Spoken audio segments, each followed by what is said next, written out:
Hello বন্ধুরা, ইচ্ছে যখন ডানা মেলের পক্ষ থেকে আমি অর্পিতা আপনাদের আরও একটি ব্লগে স্বাগত জানাই। আজ আমি তৈরি করব আমার দিদার শেখানো একটি রেসিপি, আমের জেলি। দিদার শেখানো সম্পূর্ণ ঘরোয়া উপায়ে তৈরি গ্রামে মানুষ হলেও আমার দিদাকে নিত্য নতুন রেসিপি আবিষ্কার করত।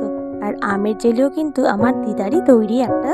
আর এর জন্য চাই আমাদের কিছু কাঁচা আম, চিনি, শুকনো লঙ্কা, আদা বাটা অল্প পরিমাণ, আর সামান্য 5 ফোড়ন শুকনো খোলায় ভেজে একটুখানি গুঁড়িয়ে নিতে হবে। দেখো আমি আদাটাকে বেটে নিয়েছি, আর এই যে শুকনো খোলায় 5 ফোড়নটা ভেজে নিয়ে এবার আমি এটাকেও একটুখানি গুঁড়ো করে নেব। এবার কড়াইতে জল দিয়ে আমি ওই যে কাঁচা আম কুচিয়ে রেখে দিয়েছিলাম আলাদা করে, সেই আমটাকে আমি সেদ্ধ করার জন্য কড়াইতে দিয়ে দেবো।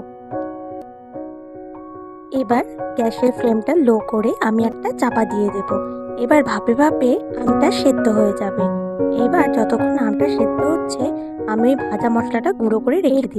আমি আমের পাল্পটাকে সেদ্ধ হয়ে গেলে ভালো করে একটা চামচের সাহায্যে ঘেটে নেব।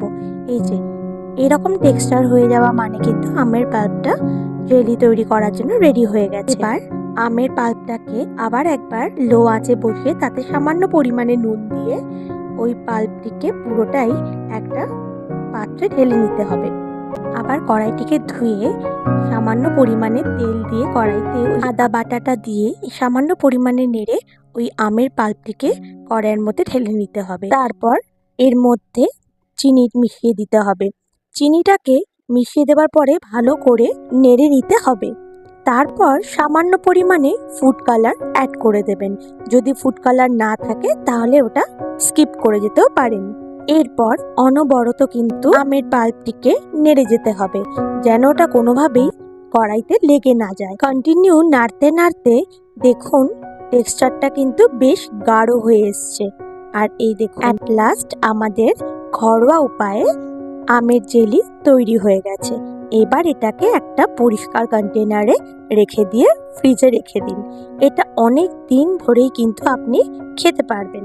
আমি এখানে একটা ব্রেডের টুকরোকে রাউন্ড শেপ দিয়ে দেখুন এই জ্যামটাকে একটু মাখিয়ে দিয়েছি।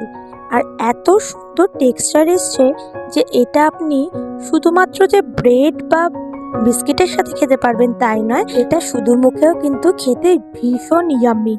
আর প্লিজ এটা অবশ্যই বাড়িতে করে দেখবেন। টাটা বন্ধুরা, আবার অন্য ভ্লগে দেখা হবে।